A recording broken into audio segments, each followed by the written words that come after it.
La La Land is one of the most critically acclaimed films of the last several years, with many critics and fans alike praising the film for its direction, excellent music, visual storytelling, and beautiful romance. It's very easy to appreciate the film as a beautiful and seemingly classic romance story. Except it is all those things, but in the end it's something else as well, and that's a beautiful tragedy. There are several definitions for the word tragedy, but my favorite is this one. Quote, any literary composition as a novel dealing with a somber theme carried to a tragic or disastrous conclusion. Now you're probably thinking to yourself, but this film doesn't end in a tragic way. And you'd be right, but more specifically, it doesn't end in a tragic way for Mia and Sebastian individually, but it does for their love story, which comes across as the film's primary focus. In this video, I'm going to explain what exactly makes La La Land so special as a romance story, and ultimately how its working parts end up creating something beautiful, yet tragic at the same time. La La Land at its core comes across as a classic romance story. It takes two characters who are down on their luck, has them meet and fall in love, and we watch the fireworks as their perceptions about life and of course love itself change. The interesting thing about this specific romance story though, is that Mia and Sebastian feel like star-crossed lovers, despite the fact that the viewer doesn't realize it until the end of the film. It's a huge piece of the story that's actually hidden in plain sight, because for the vast majority of the film, the viewer is led to believe that everything is going to work out for these two characters despite the bumps in the road along the way. The reason we're led to believe that is because the truth lies beneath the surface, and of course we're conditioned to expect certain outcomes in romance stories, especially ones that come across as classic and traditional as La La Land does. We're expecting things to be good, then turn bad for a little bit, and then turn good as the lovers find their way and live happily ever after. However, while La La Land could have easily gone that direction, the direction they instead elect to go ends up resulting in something more meaningful. The reason I say it's more meaningful is because it offers something more realistic and true.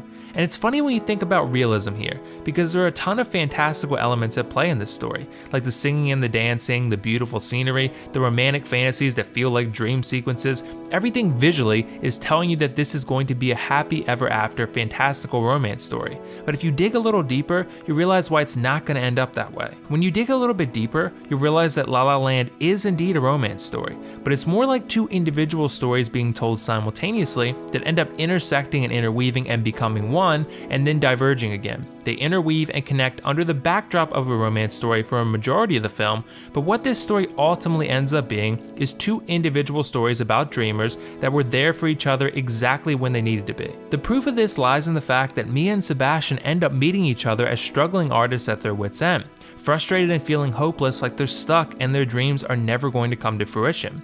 That is until they find each other and they fall in love, which leads to them inspiring, motivating, and guiding each other towards achieving their greater goals. The first time Mia and Sebastian really meet is at the party in LA, where Sebastian is playing in a cover band and Mia is coming off another failed audition. Sebastian's working, but Mia is looking for relief and looking to forget about her struggles as an aspiring actress. Sebastian, clearly frustrated that he's playing in a band he hates and music he doesn't enjoy, is in a rut as well. What pulls him and Mia both out of this rut is each other, and the instant connection they have that they both quickly realize. The dance routine that eventually ensues is a visual representation of what the two lovers feel like when they are rejuvenated from a feeling of hopelessness and even loneliness in the world of La La Land. We watch this happen as the film progresses as well. As the two continue to struggle in achieving their personal dreams, they continue to provide support for each other, to guide one another, and most importantly, keep one another focused and on track. There's stretches of the film where both Mia and Sebastian get sidetracked and start pursuing other ventures outside of their primary goals of being a successful actress and starting a jazz club. Sebastian does so first as he joins a band that tours and records albums that takes up all his time. Sebastian isn't happy in this situation, he's merely surviving. But ultimately, he's sidetracked and distracted from his main goal. He believes he needs to settle, but Mia lets him know that he doesn't, and he needs to start focusing on starting his club again. This ends up resulting in a huge fight that may have been the eventual catalyst for their split, but it was exactly what Sebastian needed to hear at that point in time. Mia was the guiding force he needed to get him back on track, back on focusing on his real dream of starting his own jazz club. Sebastian also does the same thing for Mia. Although Sebastian lets Mia down in a catastrophic way when he misses her play, he eventually realizes that he cannot let Mia give up on her dream. As a fellow dreamer, he knows what that feeling's like when you want to give up, when you want to throw in the towel. and he knows that the audition that Mia landed is an opportunity of a lifetime and her golden ticket, so to speak. He is not going to sit idly by and let her squander this opportunity and give up because of a lack of confidence. It's his job to inspire her here and not let her give up, just as she did for him earlier in the film. Mia almost doesn't go because she questions whether she's good enough to fulfill her dream, just like Sebastian did. And without each other, they might not have been, because they wouldn't have had the drive to pull it off. But with each other, they do. And that's ultimately why Mia nails her audition and becomes a star actress, and why Sebastian opens up his jazz club. They always had it in them, they just needed a little push, and that push came from each other. When they actually achieve their dreams, it pulls them in two different directions that they've always wanted to go in, but didn't realize would come at a cost. These two may be soulmates, they may have been meant to be together forever, or maybe they were meant to be together at exactly the right time so that they could help each other achieve their dreams. This is why I believe that La La Land is two individual stories that intersect and become one romance story and then diverge again.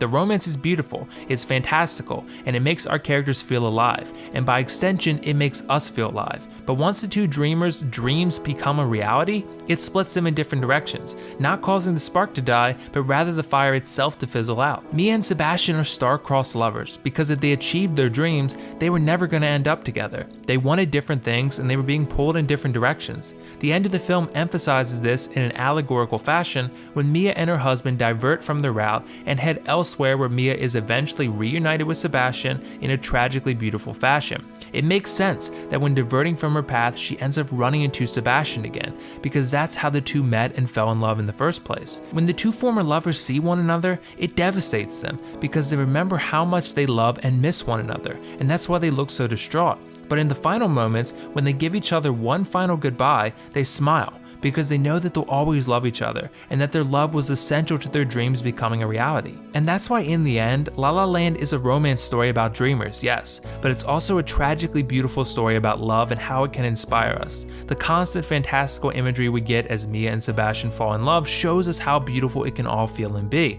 But we also know that not all love leads to a happy ending. It's tragic because we know that these two deeply love one another, and that they are irreplaceable to one another, but ultimately, life pulls us in different directions sometimes, and it doesn't always work out. La La Land offers a beautiful story about the inspirational forces of love, but it also subverts expectations and offers a story about the realities of love as well. The way these two lovers succeed and make their dreams a reality is beautiful, but the way the romance ultimately ends is tragic, and due to this, La La Land is a beautiful tragedy. Thanks for watching. If you have any thoughts, questions, or concerns, voice them in the comments below. Until next time, this is WillFoxification signing off.